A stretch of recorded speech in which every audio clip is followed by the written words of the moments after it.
오늘 본문 빌립보서는 사도 바울이 빌립보 교회와 성도들에게 쓴 편지입니다. 빌립보 교회는 사도 바울이 제2차 세계 전도 여행을 떠날 때에 바울과 실라가 빌립보에서 복음을 전할 때 그곳에서는 루디아라든지 아니면은 여러 명의 사람들을 통해서 세워진 교회입니다. 이 빌립보에서 사도 바울과 실라가 복음을 전하는데 한 귀신 들린 점치던 여종이 계속 그 바울과 실라를 쫓아다니면서 이 사람들은 지극히 높은 하나님의 종으로서 구원의 길을 너에게 전하는 자라라고 외쳤습니다. 근데 그게 하루 이틀이 아니라 계속 큰 소리로 지나갈 때마다 따라다니면서 외치니까 바울이 그 여종을 바라보면서 예수님의 이름으로 내가 너에게 명하노니 그에게서 나오라 라고 선포하자마자 그 안에 있던 귀신이 떠나가 버린 겁니다. 근데 문제가 되는 것은 귀신 들려서 점을 치던 이 여종에게 귀신이 나갔으니까 점을 치지 못하잖아요. 그러니까 그 여종의 주인들이 한 명이 아니라 주인들이라고 성경에 나와 있습니다. 여러 명의 주인들이 그 여종이 더 이상 점을 치지 못하는 걸 보고 그렇게 선포했던 바울을 붙잡아다가 관리한테 데려다가 뭐라고 얘기하냐면 이 사람들이 우리 로마인이 받지도 못하고 행하지도 못할 그런 이방의 이상한 풍습과 그런 것들을 우리에게 풍속을 전한다라고 얘기하자 그 관리들은 그 말만 듣고 요동할까봐 그 바울과 실라를 확 팬 겁니다. 몽둥이로 그렇게 팼는데 근데 바울과 실라 입장에서 얼마나 억울하겠습니까? 어떠한 잘못한 것도 없는데 매를 맞을 뿐만이 아니라 그 지하 감옥에 넣은 거예요. 그 당시에 지하 감옥이라는 것은 그냥 일반 경범죄는 그냥 지상의 감옥에 넣는데 지하의 감옥에 넣는다는 건 굉장히 위중한 죄를 짓는 사람만 가는 곳인데 지하 감옥에 넣은 것입니다. 매를 맞아 온통 피투성이가 되고 살이 터진 상황에서 바울과 실라는 지하의 감옥에서 하나님께 기도하고 찬송을 드렸습니다. 모든 죄수들이 듣는 가운데 갑자기 큰 지진이 나서 문이 열리고 또 모든 묶였던 것이 다 메인 것이 다 벗어졌습니다. 이 간수가 자다가 깨어서 옥문들이 열린 걸 보고 이 안에 있는 죄수들이 다 도망간 줄 알고 칼을 빼앗아 자결하려고 하는데 바울이 큰 소리로 내 몸을 상하게 하지 말라 우리가 여기 있다라고 그렇게 말을 했습니다. 이에 간수는 등불을 달라고 하며 들어가서 무서웠다며 바울과 실라를 보고 그 앞에 엎드린 후에 그들을 데리고 나가서 뭐라고 얘기하냐면 선생님들이요 내가 어떻게 해야 구원을 받을 수 있습니까? 라고 물어본 겁니다. 그랬을 때 바울이 얘기합니다. 우리가 너무나 잘 알고 있는 구절 아닙니까? 사도행전 16장 31절에서 32절에 얘기합니다. 이르되 주 예수를 믿으라. 그리하면 너와 내 집이 구원을 받으리라 라고 얘기합니다. 그리고 주의 말씀을 그의 사람과 그의 집에 있는 모든 사람에게 전하더라 라고 합니다. 그렇게 전했을 때 사람들은 다 기쁨으로 주님을 영접하게 되고 세례를 받고 함께 음식을 먹었습니다. 그래서 세워진 것이 바로 빌립보 교회인 거예요. 그런데 오늘 본문 빌립보서는 사도 바울이 로마의 감옥에 갇혀 있는 동안에 빌립보 교인들에게 쓴 편지로서 빌립보 교회는 바울을 통해 처음 복음을 접한 후에 지속적으로 바울과 친밀한 관계를 유지했던 것입니다. 여러 차례에 걸쳐서 물질적인 후원을 하고 또한 사역을 위해서 후원을 했습니다. 그래서 여러분 바울을 가장 큰 기쁨에게 안겨준 그런 교회예요. 이 빌립보 교회가. 왜냐하면 사도 바울이 로마의 감옥에 투옥되었을 당시 빌립보 교회는 에바브로디도라는 사람을 파송을 해서 바울에게 교인들이 보낸 후원금과 또한 선물을 전달하게 하였고 바울을 또 필요를 채울 수 있는 그리고 돌볼 수 있는 그런 수종을 들게끔 만들어 준 겁니다. 그런데 이 에바브로디도가 수종을 드는 중에 큰 병이 걸린 거예요. 죽게 됐습니다. 그런데 그런 소식을 듣고 이 빌립보 교인들이 정말 이 에바브로디도와 그리고 이 사도 바울이 안타까워서 감옥에 있고 또 병들어 죽게 된 에바브로디도와 바울을 바라보면서 간절한 마음으로 또한 정말 근심하면서 간절한 마음으로 기도했는데 하나님의 은혜로 에바브로디도가 고침받은 거예요. 그러니까는 이 기쁜 소식에 대해서 이 사도 바울은 빌립보 성도들한테 고침받았다. 그리고 너희를 향한 그런 마음이 내 마음이 이것이다라고 그렇게 에바브로 디도를 통하여서 보낸 편지가 바로 이 빌립보서인 거죠. 예, 그러니까는 로마 감옥에서 생활하지만 그 속에서도 기쁨과 감사가 가득 찼습니다. 그 이유는 기뻐하고 감사할 수 있었던 이유는 바로 이 빌립보 교회와 성도들 때문에 너무나 기쁜 거예요. 왜냐하면은 바울이 마게도냐로 떠났던 초기에 바울을 도와준다고 약속했던 교회가 많거든요. 그리고 그런 성도들도 많았어요. 근데 이 바울이 막상 떠나게 되었을 때는요, 사도 바울한테 도와준 후원한 교회가 하나도 없는 거예요. 도와주고 약속했던 그런 사람들도 안 도와주고, 지역마다 가는 곳곳마다 은혜 받았다고 도와준다고, 그리고 교회들과 또한 성도들이 그렇게 약속을 했는데 막상 사도 바울이 떠났을 때 그렇게 지속적으로 후원하고 그리고 도와주고 했던 교회가 이 빌립보 교회밖에 없는 거예요. 그래서 빌립보서 4장 15절에 보시면 다음과 같이 얘기합니다. 빌립보 사람들아 너희도 알거니와 복음의 시초에 내가 마게도냐를 떠날 때 주고받은 내 일에 참여한 교회가 너희 외에 아무도 없었느니라. 그렇죠. 아무도 없었던 거예요. 그런데 여러분 이러한 아무도 후원하지 않고 도와주지도 않고 그렇게 이 빌립보 교회밖에 없었는데, 근데 이 바울이 지금 감옥에 있다고 하니까 사람들은요 바울을 조롱합니다. 대적합니다. 비난하고 그런 교회와 성도들이 많았다는 거예요. 근데도 불구하고 이 빌립보 교회는 끝까지 에바브로 디도를 보내면서까지도 이 바울을 위로하고 후원하고 그렇게 격려하다 보니까 바울이 너무나 기쁜 거죠. 너무나 그 빌립보 교회를 생각할 때마다 너무나 감사하고 좋았던 겁니다. 그래서 빌립보서 오늘 본문의 1장 3절에서 5절에는 다음과 같이 얘기하는 겁니다. 뭐라고 얘기하냐면은 사도 바울이 편지를 통해서 얘기합니다. 1장 3절부터 5절에 다음과 같이 얘기합니다. 내가 너희를 생각할 때마다 나의 하나님께 감사하며 간구할 때마다 너희 무리를 위하여 기쁨으로 항상 간구함은 너희가 첫날부터 이제까지 복음을 위한 일에 참여하고 있기 때문이라. 당연히 여러분 바울이 너희를 생각할 때마다 빌립보 교회를 생각할 때마다 얼마만큼 여러분 하나님께 감사합니까? 하나님 그래도 이 교회는 바로 섰군요. 하나님 그래도 이 교회는 저를 잊지 않았군요. 하나님 그래도 불구하고 교회가 온전히 세워졌군요. 그래서 간구할 때마다 너희 무리를 위하여 기쁨으로 항상 간구하는 거예요. 하나님 저 빌립보 교회와 성도들을 축복하여 달라고, 정말 이 교회를 잊지 말아 달라고 간절한 마음으로 바울이 기도한 겁니다. 그럴 수밖에 없는 상황이죠.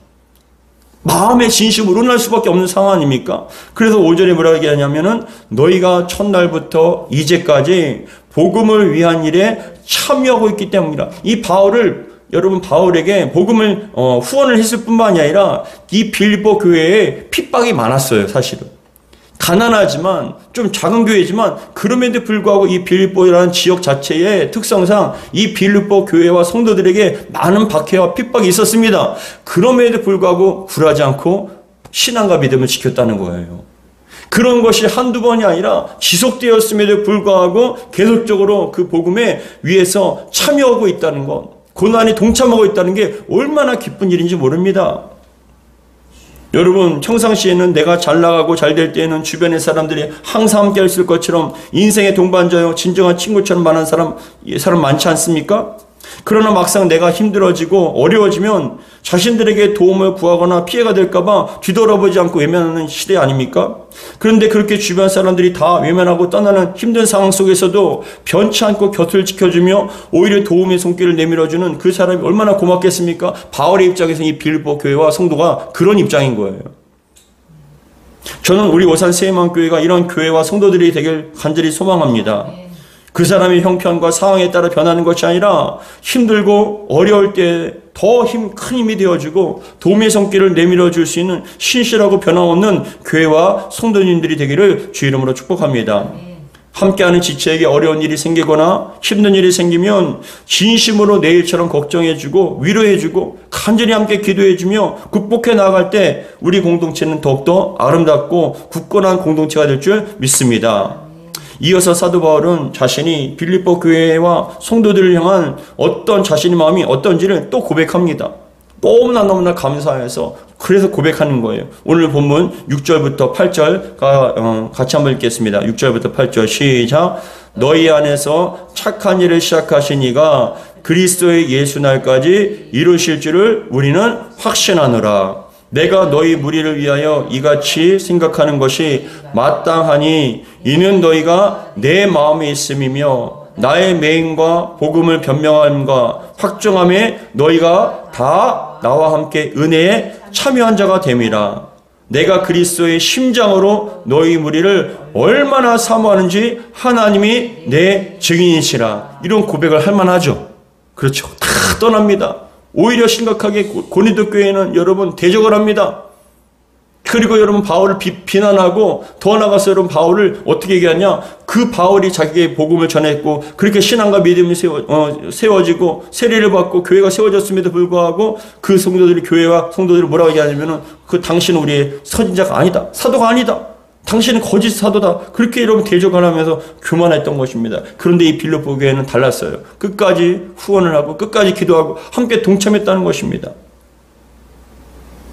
그런데 6절에 보시면 사도 바울이 뭐라고 고백합니까? 너희 안에서 착한 일을 시작하신 이가 그리스도의 예수의 날까지 이루실 줄을 우리는 확신하노라. 여러분 이 확신이라는 한자는 확실할 확 믿을 신이에요. 확실할 확 믿을 신. 이것은 확실한 믿음, 굳게 믿고 의심하지 않는 마음을 바로 확신이라고 얘기합니다. 요즘처럼 모든 것이 빨리 바뀌고 미래가 불투명한 시대를 살면서 확신을 가지고 산다는 것은 절대 쉽지 않거든요. 내일도 모르는 연약한 우리가 어떻게 미래에 대한 확신을 가지고 살 수 있겠습니까? 아무리 확신한다 해도 우리의 의지와 상관없는 일이 무슨 일이 일어날지 모릅니다. 그러나 하나님께서는 우리가 확신을 갖고 살기를 원하신다는 거예요. 이번 주 일주일 내내 이 말씀 붙잡고 제가 기도할 때 얼마나 큰 은혜를 받았는지 모릅니다. 확신을 갖기 원합니다. 성도 여러분, 여러분들이 확신을 갖고 신앙생활 하십니까? 참 중요한 도전과 은혜였습니다. 하나님께 기도하면 반드시 응답해 주실 것을 여러분 확신하십니까? 구원받아 천국에 갈 것을 확신하십니까? 하나님께서 우리의 교회와 가정과 여러분들의 삶을 지켜주시고 보호하시며 인도해 주실 것을 확신하십니까? 기도하면 여러분들의 자녀가 반드시 돌아오고 정말 주님 품으로 돌아올 것을 여러분 확신하십니까? 내비게이터 성경 공부 시리즈 중에 그리스도인의 확신이라는 책이 있습니다. 근데 그 그리스도인의 확신이라는 책에 5가지 확신에 대해서 얘기합니다. 구원의 확신과 기도 응답의 확신, 승리의 확신, 사죄의 확신, 인도의 확신입니다. 내가 구원에 대한 확신, 기도 응답에 대한 확신, 승리에 대한 확신, 사죄의 확신, 그리고 우리를 이끌어 주실 것을, 인도하실 것을 확신하는. 그래서 그리스도인에게 가장 중요한 것은 기본적인 이 확신을 소개하고 있습니다. 근데 그 책의 머릿말에 다음과 같이 얘기합니다. 확신한다는 것은 모든 의심에서 벗어나는 것입니다. 라고 정의합니다. 모든 의심에서 벗어나는 거예요. 여러분, 확신을 가지고 신앙생활 하기를 주의 이름으로 축복합니다. 확신을 가지고 산다는 것은 참 행복한 일이에요. 확신이 있다는 것이 얼마나 큰 은혜이고 축복인지 모릅니다. 우리는 반드시 확신을 가지고 신앙생활을 해야 합니다. 특별히 지금 우리에게 가장 필요한 것은 하나님에 대한 확신이에요. 하나님에 대한 확신. 그렇다면 신앙생활하는데 왜 하나님께서 우리에게 확신을 가지고 신앙생활하기를 원하시는지, 우리에게 왜 확신을 가지고 믿음을 가지고 여러분 왜 그렇게 신앙생활하는지를 한번 살펴보기 원합니다. 우리가 확신을 가지고 신앙생활을 할 이유가 있어요. 그것은 첫 번째 무엇이냐면은 신앙생활하는데 확신이 반드시 필요한 이유는 첫째는 확신이 없으면 요동하기 때문에 그렇습니다. 확신이 없으면 요동해요. 갈라디아서 5장 10절에는 다음과 같이 말씀합니다. 나는 너희가 아무 다른 마음을 품지 아니할 줄을 주 안에서 확신하노라. 그러나 너희를 요동하게 하는 자는 누구든지 심판을 받으리라 라고 합니다. 요동하게 한다는, 확신이 없으면 요동하게 된다는 거예요. 확신이 없으면 매사에 요동을 합니다. 환경이 조금 좋아지면 믿음 있는 것처럼 행동하지만 환경이나 상황이 조금 안 좋아지면 여지없이 요동하고 흔들립니다. 확신이 없으면 여러분 매사에 자신이 없어요. 그래서 자꾸만 움츠러들고 위축이 됩니다. 염려하고 근심하고 걱정하며 항상 불안하고 초조한 게 바로 여러분 확신이 필요한 이유예요. 신앙생활 하는데도 왜 이렇게 여러분 초조해야 합니까? 왜 이렇게 두려워해야 합니까? 왜 이렇게 여러분 끊임없이 걱정하고 근심해야 합니까? 근데 확신이 서면 유동하지 않고 담대해집니다.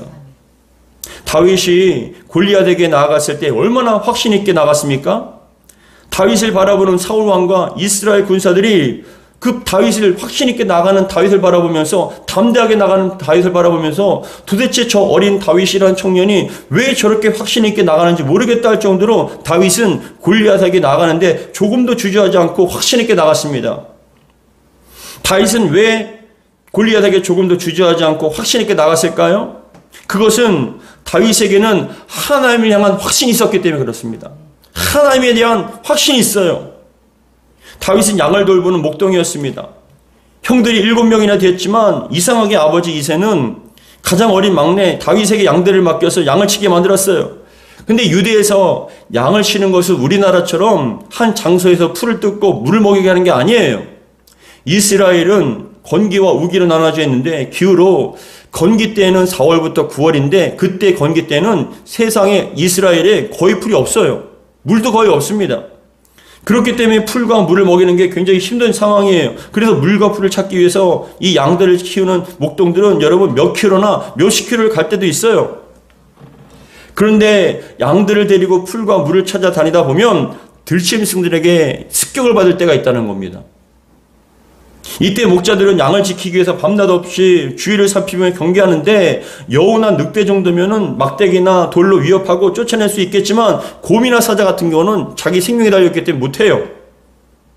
그냥 곰에게 대적하는 것, 사자에게 대적한다는 건 그냥 자살행위나 같은 겁니다. 그러나 다윗은 하나님의 도우심을 구하며 곰이나 사자를 여러분 맞아서 싸웠다는 거예요. 용감하게 무찌르거나 죽이는 경우도 있었어요. 그래서 이 다윗에게는 어떠한 경험이 있었냐, 어떤 확신이 있었냐, 하나님께서 함께 하시면 저런 사자나 곰이랄지라도 나와 함께 하시고 지켜주시면 나는 안전하다는 그런 확신이 있었던 거예요. 하나님께서 함께 하시면 아무리 크고 무서운 사자나 곰이랄지라도 반드시 이길 수 있다는 것, 그 확신을 갖게 되었습니다. 그래서 아무리 크고 덩치가 큰 거인과 같은 골리앗을 바라본다 할지라도 곰이나 사자나 별반 다름이 없는 거예요. 다윗이 보기에는. 이것이 바로 여러분 확신을 가진 사람의 시각입니다. 사울 왕과 또한 비롯한 군사들에게 또한 군사들과 다윗의 차이점이 무엇입니까? 하나님에 대한 확신이 있느냐 없느냐예요.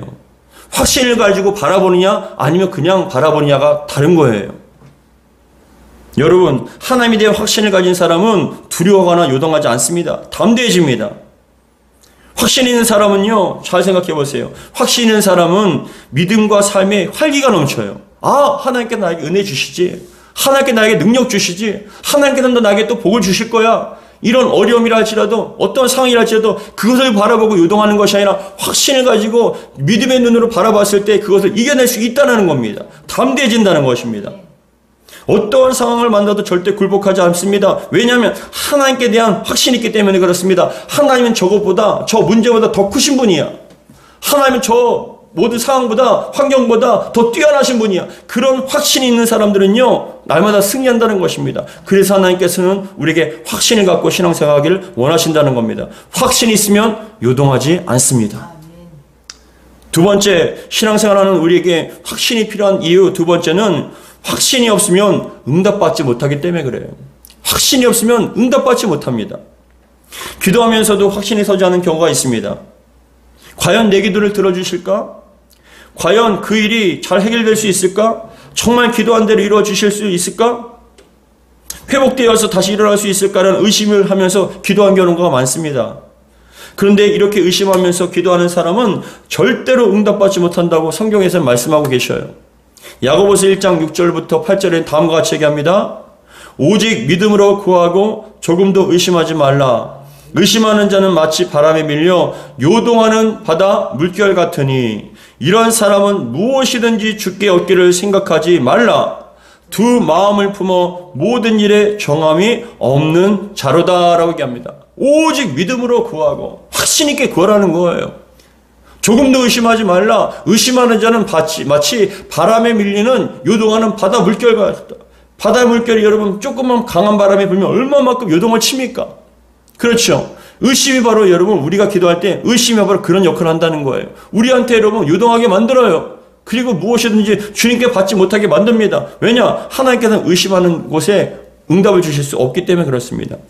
확신이 반대말은 의심 아닙니까? 이 의심도 한자로는 의심할의 마음심입니다. 의심이란 확실히 알 수 없어서 믿지 못하고 이상히 여기는 마음이라고 정의를 하고 있습니다. 의심이 더 악화되면 여러분 불신이 되는 거예요. 하나님께서는 하나님을 의심하는 것을 기뻐하지 않습니다.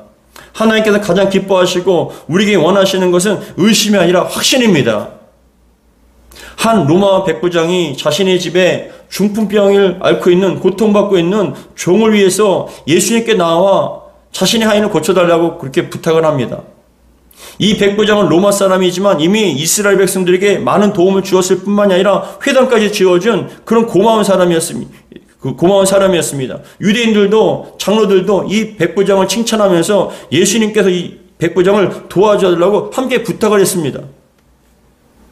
이에 예수님께서 내가 가서 고쳐주리라고 그렇게 말씀을 하십니다. 근데 백부장은 반응이 참 대단합니다. 뭐라고 얘기하냐면 이 백부장을 집으로 올려하자 다음과 같이 얘기합니다. 주여 내 집에 들어오심을 나는 감당하지 못하겠습니다. 다만 말씀으로만 명령하십시오. 그러면 제 아인이 나을 겁니다. 저도 군인인데 제 밑에 있는 수하이들에게 가라 전진하라 하면 아무리 적의 화살들이 날라온다 할지라도 목숨을 걸고 그렇게 명령에 복종하는 것이 바로 군인 아닙니까? 우리 예수님께서도 말씀하시면 우리는 그대로 될 줄 믿습니다. 그렇게 여러분 고백을 하는 겁니다. 이 말을 들으신 예수님께서 놀라워하시며 다음같이 고백합니다. 내가 진실로 너희에게 이르노니 이스라엘 중 아무에게도 이만한 믿음을 보지 못하였노라. 아무에게도 이만한 믿음, 어떤 믿음입니까? 확신 있는 믿음. 그랬을 때 여러분 말씀하시니 가라 내 믿음대로 될지어다라고 보내셨습니다. 백부장의 집에 가보니 이미 하인은 고침받았습니다. 마태복음 8장 10절과 13절은 다음과 같이 얘기합니다. 예수께서 들으시고 놀랍게 여겨 따르는 자들에게 이르시되 내가 진실로 너희에게 이르노니 이스라엘 중 아무에게도 이만한 믿음을 보지 못하였노라. 예수께서 백부장에게 이르시되 가라 내 믿음대로 될지어다 하시니 그 즉시 하인이 나으니라. 사랑하는 성도 여러분, 백부장이 집에 가는 동안 의심했을까요? 아니면 확신했을까요? 의심했을까요? 확신했을까요? 여러분들은 어떠한 마음의 자세로 기도하십니까? 모든 일에 확신을 갖고 믿음으로 기도하십니까? 아니면 의심하면서 기도하십니까? 기도하면 반드시 응답해 주실 것이라는 것을 확신하고 기대를 가지고 기도하십니까? 아니면 그냥 아무런 기대 없이 그냥 습관적으로 기도하십니까? 믿고 기도하고 확신하는 자에게 응답의 열매를 반드시 주실 줄 믿습니다. 내 믿음대로 될지어다. 내 믿음대로 될지어다. 우리가 확신으로 기쁨과 위로를 누리는 것은 여러분 사단마귀의 악한 영들이 극도로 싫어합니다. 확신 없는 신앙생활과 확신 없는 삶이야말로 사단마귀에게 가장 즐겁고 행복한 일입니다. 우리가 기도하면서도 의심하며 불안해하고 흔들리며 요동하는 것을 보고 사단마귀는 즐거워합니다. 그래서 끊임없이 우리 영혼과 생각과 마음에 의심과 두려움을 집어넣는 겁니다. 어둠에 갇혀서 기도하는 것들도 힘이 없게 만들어버리는 거예요. 기도하는데도 힘이 없게 만들어버려요. 기대 없이 좌절하면서 기도하는 거예요. 의심하며 기도합니다. 근데 그런 기도에는 응답이 임할 수 없기 때문에 사단마귀는 그렇게 좋아하는 겁니다. 사랑하는 성도 여러분, 여러분 마음속에 자꾸만 의심이 듭니까? 그런 의심들을 다 예수 이름으로 쫓아내고 주님의 도우심을 구하며 확신 있는 기도하게 해달라고 기도하는 저와 여러분들 되게 바랍니다. 우리가 하나님께 대한 확신을 가지고 주님 반드시 이루어 줄 줄 믿습니다. 반드시 인도해 주실 줄 믿습니다라고 고백하며 확신 있게 나아가면 그것만큼 사단마귀를 불안하게 만드는 게 없습니다. 여러분, 사단마귀가 우리의 생각과 마음에 끊임없는 의심과 두려움, 염려와 걱정을 집어넣어도 모든 부정적인 생각과 마음을 물리치시고 기도할 때 확신을 가지고 기도하는 저와 여러분 되기를 주의 이름으로 축복합니다. 믿고 기도하는 확신 있는 기도에 주님께서는 반드시 응답해 주실 줄 믿습니다. 신앙생활은 우리에게 확신이 필요한 세 번째 이유가 있습니다. 무엇이냐면 확신은 이 땅에서 우리를 천국의 삶을 살게 해주기 때문에 그렇습니다. 확신은 지상에서 누리는 천국입니다. 확신은 이 세상에서 그리스도인이 누리는 영광의 아름다움의 극치고 여러분 행복입니다. 확신이 있으면 아주 강력한 기쁨을 누리게 됩니다. 가장 큰 위안을 느끼게 됩니다. 가장 큰 평안을 얻게 됩니다. 이게 여러분 확신이 주는 축복이에요. 참된 은혜의 상태 가운데 있다는 것은 더 이상 비참한 가운데 있지 않다는 것이며 행복을 누린다는 거 아니겠습니까? 이런 상태에 있는 영혼은 하나님께 가까이 있는 영혼이고 하나님께서 소중히 여기시는 영혼입니다. 이런 영혼은 하나님께로부터 크게 사랑받는 영혼이고 하나님께서 보물처럼 귀하게 여기시는 영혼입니다. 하나님 안에 거하며 하나님 영원하신 팔에 안겨서 생활하는 그 안전한 영혼입니다. 여러분, 이 모든 것이 바로 확신을 통해서 주신다는 거예요. 함께 주신다는 확신, 승리를 주신다는 확신, 기도응답의 확신, 우리의 영혼과 삶, 가정을 지키시고 보호하시며 인도해 주신다는 확신, 얼마나 기쁘고 좋은지 모릅니다. 우리는 주님의 것이라는 것. 확신이야말로 이 땅에서 누리는 천국을 여러분, 천국을 우리에게 누리게 해주십니다. 확신을 얻으면 삶의 많은 변화를 경험할 수 있고 누릴 수 있게 합니다. 성도 여러분, 지난주 하나님께서는 기도 중에 제 마음속에 오늘 본문 빌립보서 1장 6절의 말씀을 주셨습니다. 저에게 하나님께 대한 확신을 가지라고 마음의 감동을 주신 거예요. 사실 그 전까지 40일 작정 저녁 기도를 하면서 많은 걱정과 염려를 갖고 기도했습니다. 이렇게 기도해도 성도님의 병이 고쳐지지 않으면 어떡하지? 기도 제목이 많은데 그 기도가 다 응답받지 못하면 혹시 실망하진 않을까? 응답받는 경험을 통해서 기도하면 된다, 기도하면 응답받을 수 있다는 자신감을 주고 정말 싶은데, 근데 그런 경험을 하면 더 많은 사람들이 주님 앞에 나와 열심히 간절한 마음으로 기도할 텐데, 그러면 우리 교회가 더욱더 생기가 넘칠 텐데라는 그런 오만 가지 생각들이 많았습니다. 그래서 염려하고 걱정하고 근심하며 기도했습니다. 그런데 그렇게 걱정하고 염려하는 우리 교회와 성도들과 가정과 삶이, 저희 삶이, 우리의 자녀들이 모두가 다 주님께서 피로 값주셔서 하신 주님의 것이라는 것을 깨닫게 해주셨습니다. 그리고 기도하던 중에 하나님께서 무슨 기도를 하든지 삶을 살아갈 때도 항상 하나님께 대한 확신을 가지라는 거예요. 확신을 가지라. 확신을 가지고 선포하고, 확신을 가지고 기도하고, 확신을 가지고 신앙생활하는 그런 마음의 감동을 주셨습니다. 그러고 나니까 여러분, 제 마음의 힘이 얼마만큼 자유롭게 벗어진지 모릅니다. 기도할 때, 설교할 때 그 영혼이 변화될 것을 확신하고 기도하고 확신 있게 여러분 설교한다면 완전히 하늘과 땅 차이예요. 확신 있는 설교, 확신 있는 기도는 역사가 나타납니다. 근데 설교하는데도 이 사람들 변화될 수 있을까? 이 사람들 말씀을 들어도 정말 변화가 없는데 어떡하지? 그런 걱정을 하다 보면 여러분 설교에 힘이 없어요. 기도할 때도 여러분 힘이 없어요. 기도를 해도 염려가 떠나지 않아요. 어둠의 생각이 여러분 떠나지 않아요. 근데 참 신기하죠? 내 마음속에 확신이 생기면 어떻게 되냐? 기도하는데 여러분 그 어둠과 걱정과 근심이 다 떠나가 버려요. 주님께서 이루어 주실 것이라는 기대감까지 생깁니다. 그게 바로 천국 아닙니까?